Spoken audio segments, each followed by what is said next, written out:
টাকা হলেও সমস্যা, না হলেও সমস্যা।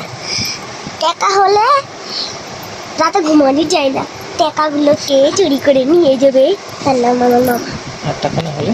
আর টাকা না হলে হাই হাই কি দিয়ে রান্না করব, বাজারই তো নাই।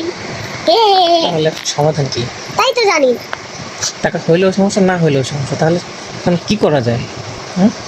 এই দুনিয়াতে টাকাটাই সবাই দাও, যেন কোনো মানুষের দ্বারা 1 টাকাও না থাকে। মানে যদি টাকা না থাকতো তাহলে সমাধান হয়ে যেত। তাহলে মানুষ বিনিময় করতো কিভাবে? তুমি একটা কিছু কিনবা, তোমার তো সব কিছু পৃথিবীতে হবে না। এই ধরো তোমার শুধু ধান হবে, ধরো তোমার শুধু ধান হয়েছে, এখন তুমি তোমার কাছে সবজি নেই, তখন তুমি সবজি কোথায় পাবা? কেন? তুমি সবজি খাইতে হবে না, কোথায় পাবা? বাজার থেকে কিনে আনবো। কিনবা কি দিয়ে? আচ্ছা তুমি এটা বলো, যখন টাকা ছিল না পৃথিবীতে, যখন টাকা আবিষ্কার হয়নি, তখন মানুষ কীভাবে কিনতে থাকে তুমি জানো?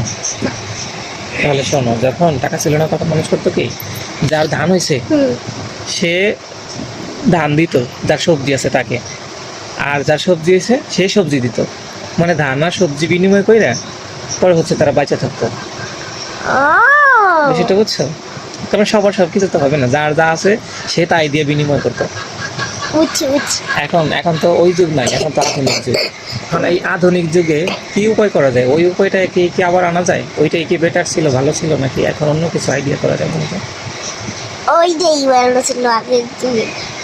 আমি আগের যুগে কেন ভালো ছিল? কোনো টেনশন ছিল না? না হয় টাকা পয়সার কোনো চিন্তা ছিল না? হয় শুধু শুধু বিনিময় করে বাইচা থাকলেই হতো। তাহলে চলো আমরা ওই পেছনে ফিরে যাই। কেমনে পিছনে ফিরবো? চোখ বুঝে কল্পনা করো।